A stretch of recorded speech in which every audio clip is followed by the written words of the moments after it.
Back in 2011, Joe Cornish, a British TV comedian and comedy writer, probably still best known to international audiences as that guy who works with Edgar Wright and is not Simon Pegg or Nick Frost, made a barn-burner feature directing debut with Attack the Block, a sci-fi comedy that upended the alien invasion genre with a class-conscious and uniquely contemporary British take on the genre, with the obligatory sharp-toothed space monsters beginning their invasion in a London public housing project and coming up against a group of inner-city teenagers who weren't just going to roll over for them. The film was a minor cult sensation that had a fairly healthy afterlife, but nonetheless it's taken him 8 whole years to get a follow-up together. That feels a bit unfair for everyone involved, but fortunately the kid who would be king turns out to be more or less worth the wait, though fans expecting anything similar to Attack the Block in tone or subject will want to leave those expectations behind. This is neither an edgy, nor dark, nor particularly kinetic feature. In fact, it feels more than anything like a budget-priced, self-produced audition reel, proving Cornish has the chops for directing more conventional, straightforward, big-scale family tentpoles, maybe a live-action Disney remake, or God help us, one of those Harry Potter prequels I guess they're going to keep on making. Make no mistake, it's a smart, sharply written, well-paced version of the type, but this is a wholly sincere, charming work of mid-tier kids' entertainment that's all the more agreeable for how little it seems to care about whether just slightly older teen audiences or genre fan adults can pull something extra from its margins. The Kid Who Would Be King is an old-fashioned kiddie adventure comedy elevated to the contemporary in all the most appropriate ways, and eventually arriving at the gentlest possible level of genre subversion, but otherwise distinguishable from the kind of random Saturday afternoon fare that once choked to the shelves of video store kids sections back when we had those things, mainly by being overall better produced. The premise is pretty straightforward as these things go. Set in a contemporary urban England, fragmented into collective gloominess by division, mistrust, and repeatedly stated feckless lack of proper leadership. Oh no, did something bad and or stupid happen? A bullied sad sack middle school boy named Alex, played by Louis Ashbourne Circus, yes, son of Andy, discovers and manages to withdraw the Sword in the Stone, like the real one, Excalibur, in a demolition site, and learns from the subsequently reappearing wizard Merlin, alternately reincarnated as a lanky teenage weirdo or Sir Patrick Stewart, that this marks him as the new chosen champion of Britain and indeed the world, and he must now use the sword to rally his schoolmates into a 21st century round table of knights for a coming battle for the fate of humanity against the wicked witch Morgana, who has been loosed from her magical prison by all the hatred and discord going on in the not all that united kingdom.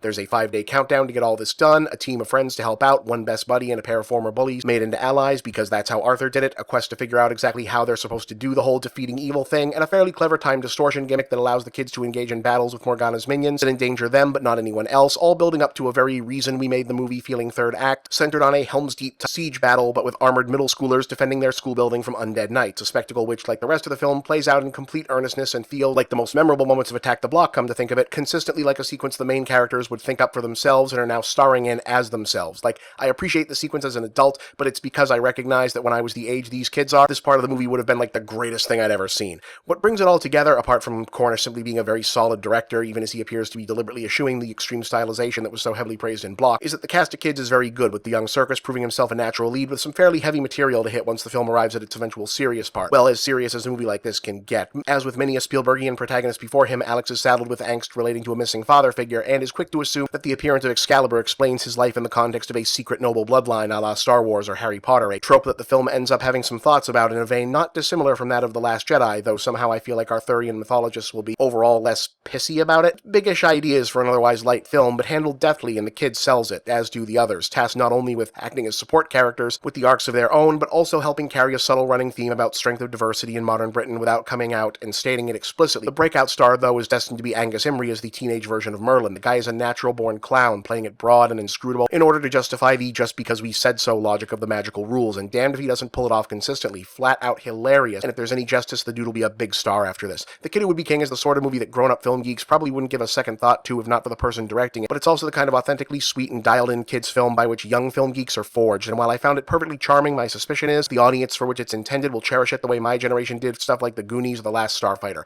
8 out of 10, definitely worth it.